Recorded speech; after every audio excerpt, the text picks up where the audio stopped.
You've probably seen the numbers, church attendance. That's gathering in public at a set time and place for the purpose of worshiping God. Those numbers show that attendance is declining in America. Few of us see the need or want the community and fellowship of other Christians. And while we might check in online, and that's a good thing, we're not convinced about the need to darken the door of that neighborhood church. The reality for believers around the world, though, is very different. Many are choosing together to worship under threat of jail or even death. Tonight, we'll examine the state of worship in some of the world's hotspots.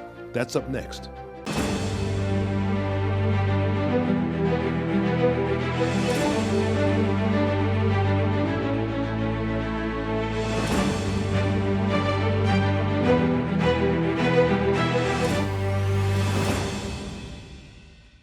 So how does a guy from Iowa, the Hawkeye State, become an internationally recognized advocate for the rights of Christians around the world? And in between, pick up a few languages like French, Arabic, Armenian, and German along the way.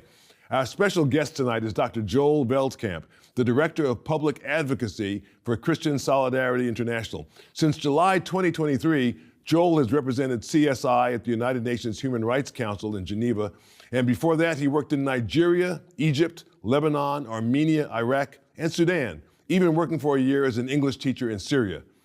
Well, over the next few minutes, I think we'll have at least a few questions answered.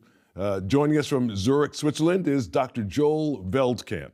Joel, welcome to State of Independence. Let's start at the beginning. Iowa. So what happened that stirred your heart for places that are so far away from the Midwest? Yeah, I was very blessed, Joe. It happened without my looking for it or wanting it. I was blessed to be able to go to a Christian college in Iowa called Dordt University. And in my junior year, I had the opportunity to go on a semester abroad. And without really thinking about it very much, I decided to go to Egypt for the semester. And that experience completely transformed how I thought about the world, how I saw the world. And I just knew that I wanted to engage more, first with the Middle East and then with Christians around the world. So that's really what got it started for me. So you were a believer already, but you just kind of haphazardly chose Egypt. That's pretty tough. I mean, tell our viewers what language or languages people speak in Egypt. I'm guessing that English, many people speak English, but that's not the primary language or the only language there. It's not the primary language there. They speak Arabic in Egypt, and they even have their own dialect of it, which is quite hard for people who speak Arabic but aren't from Egypt. Yeah, and so what was that like for you? Did you have like a natural aptitude for language? I mean, and did you know that when you decided that, you know, for a semester, I think I'll go to Egypt? I certainly didn't know it. I certainly didn't know that I would be learning so many languages. And I always kind of wonder if I actually do have this aptitude or if I just have a desire to learn, because I do have friends to whom it seems to come much more naturally than it does to me. But, you know, I just have this desire to engage and to travel and to be with other people from other countries. And so I just put a lot of effort into learning these languages. Yeah, well, you have to learn their language, I guess, also to understand what they're saying and to be able to understand the subtle nuances as well. Which is amazing for me. You know, I got through high school and college French and Spanish, but you probably wouldn't want to put me in a French-speaking or a Spanish-speaking country and expect me to do well. So my hat's off to you, Dr. Veldkamp. This is wonderful. So where does it come from? I mean, there are lots of people who self-identify as Christians, but many fewer that take it upon themselves to go to other places and certainly to put themselves into harm's way for the gospel of Jesus. You have done that. You've gone to these other parts of the world. You know, in Arabic-speaking countries, Christianity is not the main religion, of course. So Islam is, and Islam is not always an easy, doesn't always coexist easily with Christianity. Is that right? Am I speaking rightly? That's right. There are a lot of issues, a lot of problems for Christians today in Muslim majority countries. Sometimes it goes better, sometimes it goes worse. I think we're kind of at a low point right now. The violence and the discrimination and the threat even to the existence of Christian communities in the Middle East who have been there for thousands of years, since the time of Jesus, is really quite intense right now. And I'd like to say, when I go to these countries, there is a certain amount of risk involved. We think it's an acceptable amount of risk. But I always think of the Christians in these countries who my organization, CSI, partners with, who really do put their lives on the line and their safety on the line to speak the truth, to advocate for people who are in prison, to advocate for people who are facing even the genocide of their whole community. That takes a lot of courage. And I'm just so proud to be able to work with those Christians, with my brothers and sisters from Armenia, Iraq, Syria, Sudan, and other places. So which countries would you say are hardest on people who publicly identify as Christians? There are a few ways to answer that question. If the question is, where are Christians killed for their faith the most often? The answer is Nigeria. In Nigeria, thousands of Christians are murdered every year by Islamic terrorists who are trying to either create an Islamic state in Nigeria or to drive Christians off of their land so that they can take that land. If you're looking at more of a legal perspective, of course, in North Korea, there's absolutely no religious freedom. There's absolutely no tolerance for Christianity. It's a similar situation in Saudi Arabia and in Iran. Of course, converting to Christianity is extremely dangerous and will get you arrested, put in prison, perhaps even killed. Yeah, I hear you loud and clear on that one. I traveled to Saudi Arabia once, and I remember on the flight coming over, just as we were getting ready to land in Riyadh, over the loudspeaker, it just said, if you have a Bible, you better basically hide it. Don't take it out. Don't try to share it with anybody. Don't try to share your faith with somebody else. I mean, all these things could lead you to be arrested. And it was really amazing for me as an American to hear that, over the loudspeaker, and to say, wow, this is kind of this is the law of the land here, that you don't do this, and that you don't in America we have a very different sense of it. In America, you can believe what you believe, and if you want to tell other people about what you believe and try to encourage, proselytize, try to win them to your faith, that's okay in this country, but that's not the case in many places around the world. That's right. And it's especially shocking with Saudi Arabia when you consider how much money and how much effort the U.S. itself spends to protect Saudi Arabia and to protect Saudi Arabian interests. It's really shocking that we tolerate this amount of hatred and criminalization of Christianity in Saudi Arabia. Are people in Nigeria at all outraged about the killing of Christian people, or is it something that doesn't surprise anybody? And does it happen particularly in one state or the other in Nigeria, or is it all spread out throughout the country? Yeah, the killings in Nigeria are concentrated in the middle part of the country, in a region called the Middle Belt. This is a region that's mostly inhabited by Christian farmers from indigenous people groups who have been there for centuries and centuries. And what's happening is that there's a movement of militia groups from Muslim ethnic groups that are pushing into the Middle Belt, and they're going village to village, massacring people. And when the people have been killed or they've run off to save their lives, then these militias move in and occupy the land. So it's a slow process of what you might call ethnic cleansing. The Christians are slowly being driven out with massacres and with forced displacement from the Middle Belt in Nigeria. You advocate for Christian people, especially who are in these terrible situations. Is the United Nations at all sympathetic to this? Is there a peacekeeping force or any effort to try to stop this in places where it's happening? In Nigeria, there's very little international involvement to help Christians, if anything. When Trump was president the first time, his administration added Nigeria to the special list of religious freedom violators that the U.S. State Department maintains. As soon as Biden came into office, his administration removed Nigeria from that list. And we're still waiting to see what the new Trump administration will do about this. But even that is really just a symbolic gesture. There's certainly no peacekeeping force. There's certainly no pressure on the Nigerian government to stop this. It's really happening in the darkness. Wow. When you travel to these countries in your role at CSI, what danger are you in? Like, were you to go to Nigeria, for instance, to study this firsthand, what danger would you be in personally? Yeah, in Nigeria, I don't want to exaggerate this because we don't go if we think it's going to be extremely dangerous. But in Nigeria, the risk is always being kidnapped, being killed in a gunfight, perhaps being killed in a bombing. This sorts of violence does happen, and it does catch foreigners up in it sometimes. So when we go to Nigeria, and especially to the dangerous parts of Nigeria, we always go with trusted Nigerian Christian partners who kind of know the landscape. They know the warning signs of something bad is about to happen. And they have a local network on the ground where they can call ahead and see if there are any problems before we go to a certain area. But certainly in Nigeria, I've run across soldiers who we weren't expecting to be there and who were not happy to see me. They didn't want me to be seeing the villages that had been burned down just a few weeks ago.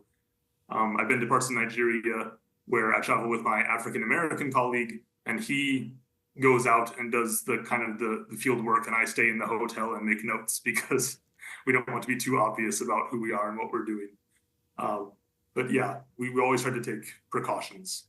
That's really amazing, and I think it's eye-opening, certainly to American Christian people, because we don't. I mean, being a follower of Jesus in this country doesn't cost you anything like that. It doesn't put you in danger of being kidnapped or arrested or killed.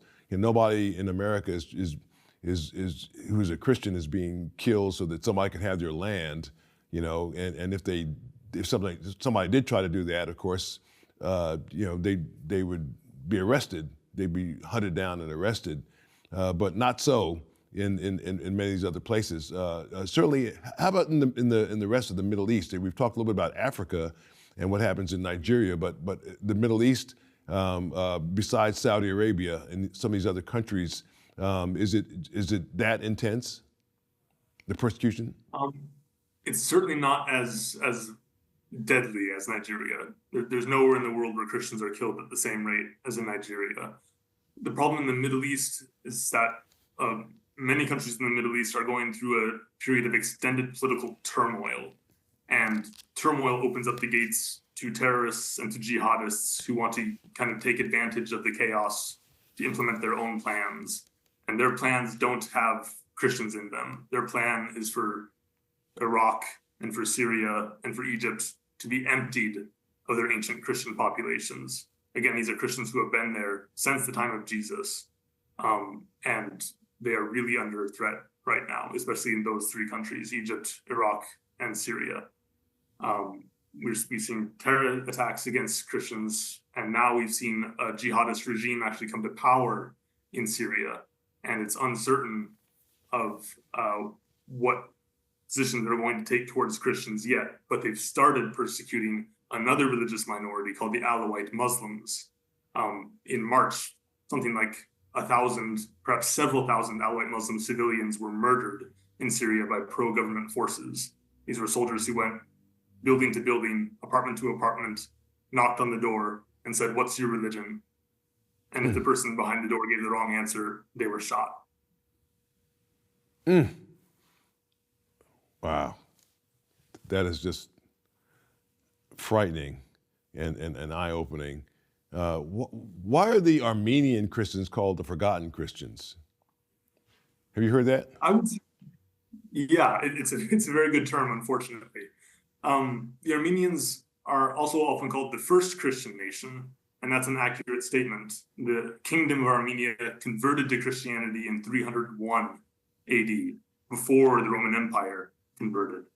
And the Armenian Christian tradition is one of the oldest traditions that we have. Their translation of the Bible is one of the oldest that we have.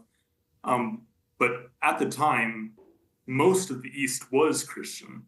And after a while, the Christians of the East were really kind of obliterated by the Mongol invasions and by other catastrophes. And Armenia was kind of left as this little island of Christianity in the midst of other peoples. And in World War I, the Armenians were subjected to a genocide, the first major genocide of the 20th century. something like 1.5 million Armenian Christians were murdered by the Islamic Ottoman Empire at the time. And at the time, that was big news. At the time, people were really worked up about it. In the US, in Switzerland, and in France, people were campaigning, they were raising funds, they were handing out flyers about the genocide of the Armenians. And today, we're seeing the same story. Today, the Armenians are again being driven from their homeland by Muslim dictatorships. They're being kidnapped and imprisoned by Muslim dictatorships, and their very existence as a people is really under threat. And no one seems to be paying attention this time. And that's extremely worrisome. This is really where we need the church in the US and in Europe to wake up and start paying attention. Because if we don't, we might lose one of the oldest parts of the body of Christ. What can the church do? Is it a matter of sending money? I mean, how do Christians in the United States who hear what you're saying and who are outraged by what's happening, what's a good response for American Christians? Is it to send money someplace, or what do we do? Listen, it's always helpful to send donations. My own organization, Christian Solidarity International, is on the ground in Armenia. We're helping people who've been driven from their homes to rebuild new homes. We're helping people who were terribly burned in some of the explosions that accompanied the ethnic cleansing of their homeland to recover, to get the treatment that they need. So that's always helpful. But the only thing that's going to make a difference is if the United States changes its policy towards Armenia and starts taking the threat to Armenia seriously. So I would say if people at home are watching this, if they're concerned about this, they need to write to President Trump. They need to write to their congressmen, to their senators, and say, hey, I care about Armenia. I know that Armenia is under attack by Muslim dictatorships, and this matters to me, and I want you to do something about it. Well, we're talking with Dr. Joel Veldkamp, an expert on the persecution of Christians around the world. He's in Zurich, Switzerland, where he represents Christian Solidarity International, CSI, before the UN Human Rights Commission. Don't go anywhere. We'll be right back. Share what you've learned on today's program by first connecting with Joe directly on Facebook, Instagram, and Twitter. Get started at joewatkins.net.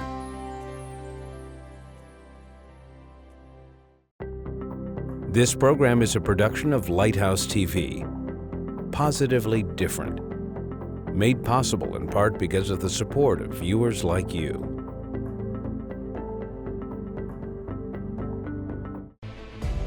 Learn more about Joe Watkins and the mission of this program at joewatkins.net. And tell Joe what you thought about today's program in the comment box.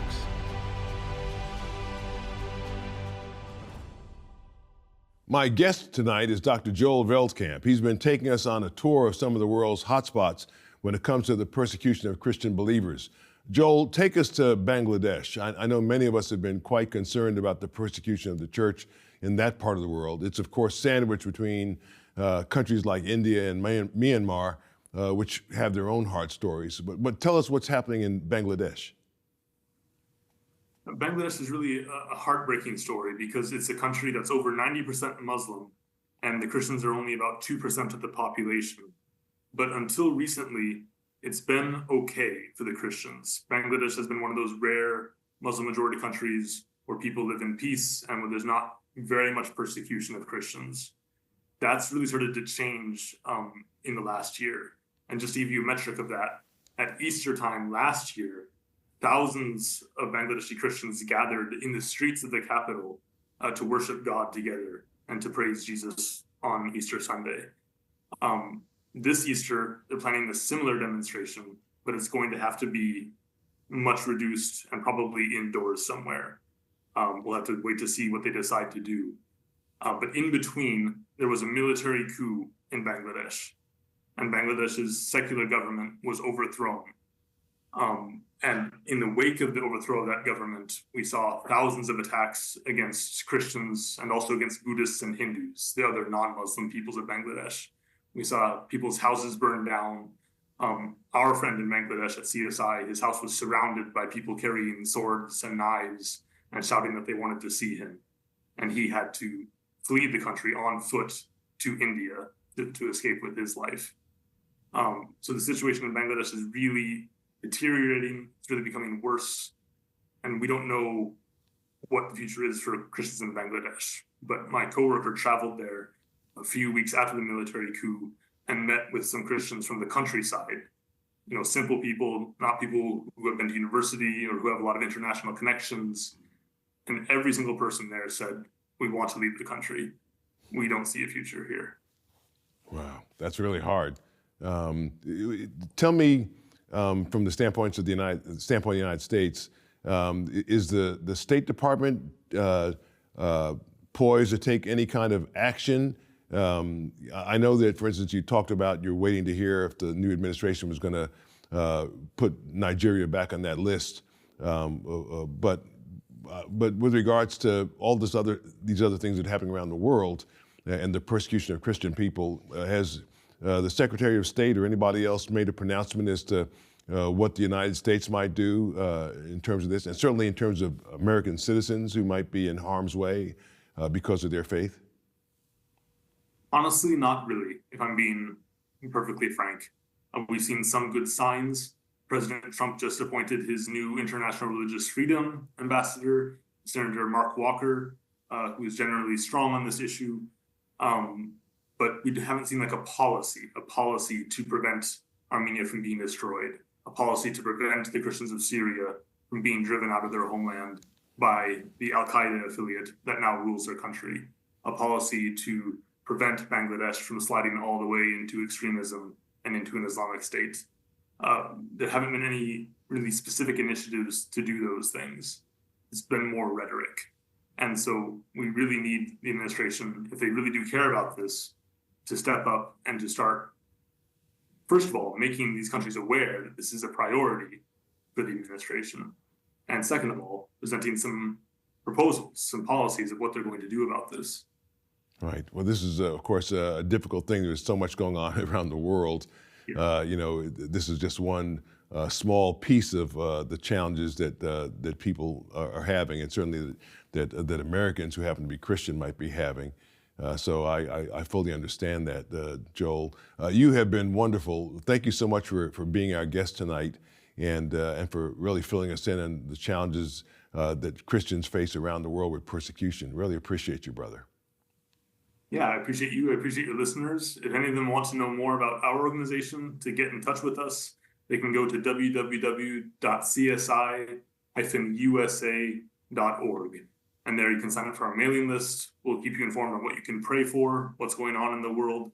And if you feel that to give to our ministry, you're welcome to do that as well. Excellent.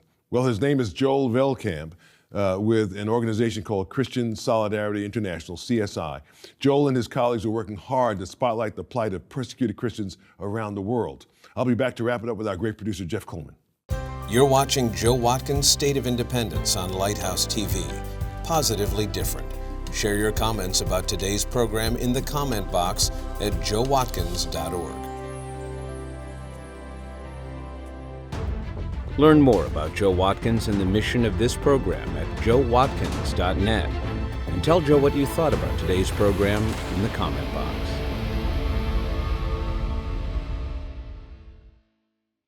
And now let's talk to our great producer, Jeff Coleman. So the reality for Christians around the world is stark, but it really does present the choice that Jesus says will happen to people who follow him, that there will be persecutions, or will be interruptions of what we consider personal security, or the ability to feed our families or take care of ourselves. But he's not blind to these circumstances, and he puts people like Joel in these positions of extraordinary trust with people in the country, and then to be able to communicate that before audiences like the UN who have to hear this. But there should be a conscience prick here for anybody who is looking at government, and you may be cheering, you may be booing, but what you can't do is say that you can't ignore the plight of believers. And when the U.S. is in a position to make policy changes that would directly impact the ability of the gospel to flourish in those countries, we have an obligation. You can't put the Christian makeup on for all the Easter celebrations and Christmas and have government celebrate it and say, this is who we are, but then ignore in the second breath the plight of persecuted Christians. So I think he gave us a very clear picture of what that is. Yeah. Well, it's kind of scary. I mean, we don't have this in the United States, but he talked about the part where, in that one country, you might get a knock on the door, and they're knocking on the door, and then they ask through the door the question, what is your religion? And if you say Christian, you're dead. I think what's interesting about the environment that we're in today is that we never want that. We want the freedom to worship. We want the freedom to be able to go to church and choose the church of our choosing and be able to educate children the way we want to educate them. But we're still, as a culture, as a country, not deciding to do that. So we want the freedom to do it, but not actually doing it. Yeah. Well, that's tough. I mean, we are so blessed to be here, to be Americans, and to live in an environment where you can worship God and not have to worry about somebody coming after you. But man, it's frightening to see what's going on in other places. It's frightening, but Joel offers hope and a roadmap for Christians to be engaged. So that's what I'm hopeful about. Yeah, wonderful, brother, wonderful. Thank you so much. Well, maybe you made it to Easter Church this year.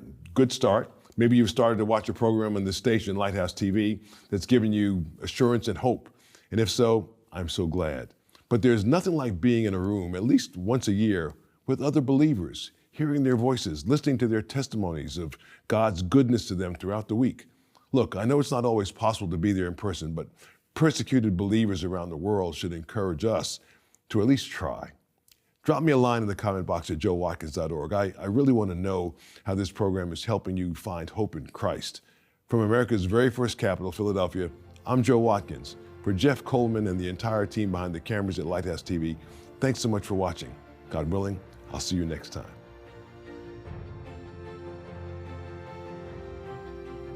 I think it's just the power of somebody saying yes to whatever God calls you to do. And he'll give you the ability, you ask him about learning language, God give him the ability to learn the language adequately enough to be able to communicate and get around and take the risks that he's taking. Yeah. What a great organization. Great organization. Joe Watkins' State of Independence is a production of Lighthouse TV, positively different. Made possible in part because of the support of viewers like you. To replay and share this episode of State of Independence or visit our library of past programs, visit joewatkins.org and subscribe to our YouTube channel.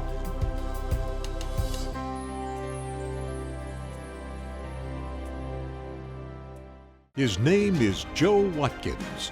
Born in New York's Woodside Projects, graduated from Penn on scholarship, became a presidential aide, and used his voice as pastor and citizen to promote opportunity, civility, and decency in the public square. Even love your enemies, do good to those who hate you, pray for those who despitefully use you.